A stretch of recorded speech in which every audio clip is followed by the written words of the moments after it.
आज बाजारामध्ये मस्त हिरवी हिरवीगार मेथी आली होती। मेथीकडे बघताच क्षणी ती घेऊ वाटली। घरी आल्याच्या नंतर विचार पडला की नेहमी त्याच पद्धतीची मेथीची भाजी खाऊन खूप कंटाळा आला होता। म्हणूनच आज आपण बनवणार आहोत मेथीची पुरी। अतिशय सोपी, अतिशय खुसखुशीत, चविष्ट अशी मेथीची पुरी कशी करायची ती बघणार आहोत। तर ही मेथीची पुरी आपण सकाळी नाश्त्यासाठी पण एकदम आवडीने खाऊ शकतो। मस्त शेजवान चटणी आणि गरमागरम मेथीची पुरी, हा काय भारी लागते म्हणून सांगू ना। त्यासाठी व्हिडिओ कुठेही स्किप न करता शेवटपर्यंत नक्की बघा। आवडल्यास एक लाईक, शेअर, कमेंट नक्की करा। चला तर मग वेळ न घालवता रेसिपी बघूया। तर इथे मी हिरवीगार मेथीची जुडी घेतलेली आहे। ह्याला मस्तपैकी निवडून घेतलेले आहे। निवडताना फक्त मी हे जे पानं घेतलेले आहेत, देठ अजिबात घ्यायची नाही। ही भाजी आपल्याला स्वच्छ 2 ते 3 पाण्याने मस्तपैकी धुवून घ्यायची आहे। मग ह्याला एका चाळणीवरती ठेवून त्याचं पूर्णपणे पाणी नितळून द्यायचं, ह्याला सुकून द्यायचे आहे। त्यानंतर ह्या भाजीला आपण चिरून घ्यायची आहे।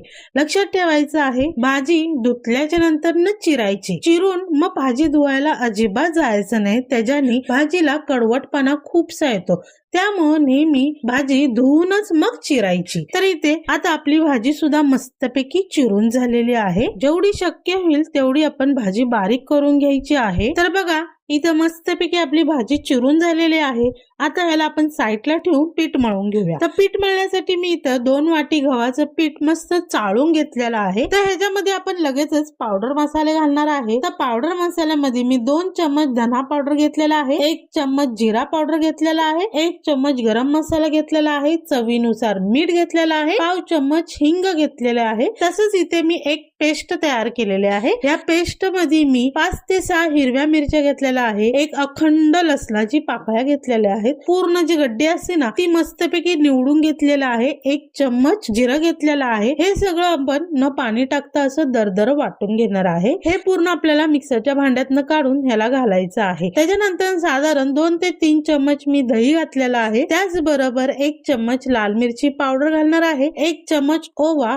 त्याला हातामध्ये असं थोडंसं मॅश करून मग लगेच त्याच्यामध्ये घालून घेणार आहे। मग ह्याच्यामध्ये 1 ते 2 चम्मच मी घी घालणार आहे आणि मग चिरलेली भाजी घालून घ्यायची आहे। मग त्याच्यावरतून आपल्याला लगेचच 4 ते 5 चम्मच मी बेसन पीठ घेतलेलं आहे की लगेचच हे संपूर्ण साहित्य आपल्याला मस्तपैकी एकजीव करून घ्यायचं आहे। तर इथे मी हळद टाकायची विसरली होती, तर 1 चम्मच मी हळद घालणार आहे। तर इथे गव्हाचं पीठ मी जेवढी भाजी आहे ना तेवढंच मी गव्हाचं पीठ घेतलेलं आहे। तुम्हाला हवा असेल ना तर भाजीच्या दुप्पट तुम्ही गव्हाचं पीठ वापरलात ना तरी सुद्धा इथे चालेल। तर इथे बघा सर्व मिश्रण आपलं मस्त एकजीव करून झालेलं आहे। आता ह्याच्यामध्ये आपण थोडं पाणी घालून मस्तपैकी घट्टसर पिठाचा गोळा तयार करून घेऊया। तर इथं लक्षात ठेवायचं आहे की आपण पुरीसाठी पीठ मळत आहोत, तर अजिबात पातळ करायचं नाहीये, थोडंसं घट्टसरच पिठाचा गोळा तयार करायचा आहे। कारण की ते ना थोडंसं मुरलं की लगेच त्याला पाणी सुटून जातं आणि एकदम पातळसर पीठ होऊन जातं। त्यासाठीच आपल्याला सुरुवातीला थोडंसं घट्टसर पिठाचा गोळा मळून ठेवायचा आहे। तर आता ह्या पिठाला ना थोडं वरतून तेल लावून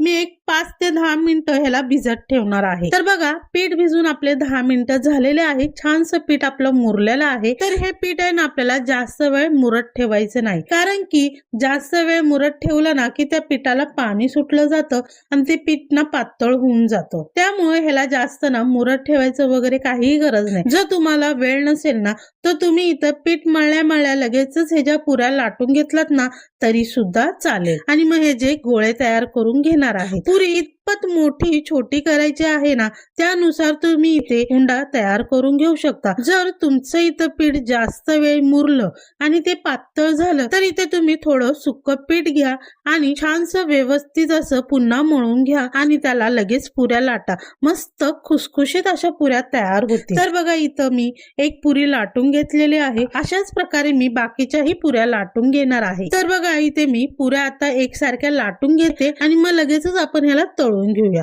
तर बघा इथे मी 7 ते 8 साधारण पुऱ्या लाटून घेतलेल्या आहेत. आता आपण ह्याला तळून घेऊया. तर गॅसवरती मी कढई तापवण्यासाठी ठेवणार आहे. कढईमध्ये तेल टाकत आहे आणि तेल नॉर्मल असं गरम करून घेणार आहे. तेल आता आपलं चांगलं गरम झालेलं आहे. तर मी तुम्हाला एक पुरी तळून सुद्धा दाखवते. तर ही पुरी तळताना ना आपल्याला जास्त कडाकीचं तेल गरम करायचं नाही, नाहीतर पुरी टाकताच ती पटकन करपून जाईल. लो फ्लेम वरतीच पुरी तळून घ्यायची आहे. नॉर्मल तेल गरम करायचं आणि लो फ्लेम वरती आपल्याला पुरी ही तळून घ्यायची आहे. मस्त छानशी अलटून पलटून दोन्ही बाजूनी पुरी एकसारखी मस्त खमंग खुसखुशीत अशी तळून घ्यायची आहे. तर बघा इथं आपली एक पुरी तळून झालेली आहे. तर याच पद्धतीने मी सेम बाकीच्याही पुऱ्या तळून घेणार आहे, असे उलटी पलटी करून. तर बघा खुसखुशीत अशी मेथी पुरी आपली तयार झालेली आहे. मेथीची पुरी, शेजवान चटणी आणि गरमागरम चहा. व्हिडिओ आवडला असेल तर एक लाईक, शेअर, कमेंट नक्की करा. चॅनलवर जर नवीन असाल तर सबस्क्राईब केल्याशिवाय बिलकुल सुद्धा जाऊ नका. चला तर मग पुन्हा भेटूया अशा छान छान आणि मस्त मस्त रेसिपी सोबत प्रज्ञाज मेजवानी चॅनल मध्ये.